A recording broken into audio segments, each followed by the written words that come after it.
كأس العالم بالكره والحقد. عجيب هذه. أمير المؤمنين يوصف حقد امرأة عليه، يقول في صدرها غيظ علي كمرجل القين. مرجل القين شنو؟ مرجل يعني جدر، والقين يعني الحداد. يقول هاي المرأة حاقدة علي مثل جدر الحداد. شنو يعني جدر الحداد؟ هذا يغلي 24 ساعة ما يوقف. شايف المرأة من تطبخ مستوى، تقلل النار. إذا خلينا نرجع، النبي قال لهم واحد يحب الثاني تدخلون إلى الجنة. هذا شنو معنى الحب؟ الحب المفهوم المنطقي العقلي الديني. إن شاء الله نوسع غدا أكثر، لأن هاي سالفة الغمة مال مجتمعنا مال عيد الحب يراد لها سنة حكيها، بس نبدأ من اليوم إن شاء الله تعالى.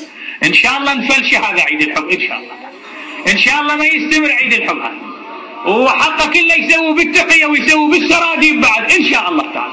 ما دام هذا المنبر موجود والناس الشرفاء موجودة والناس الأحرار موجودة والناس بوعي ودين وثقافة وتنتبه، إن شاء الله هذا عيد الحب ما يستمر إن شاء الله.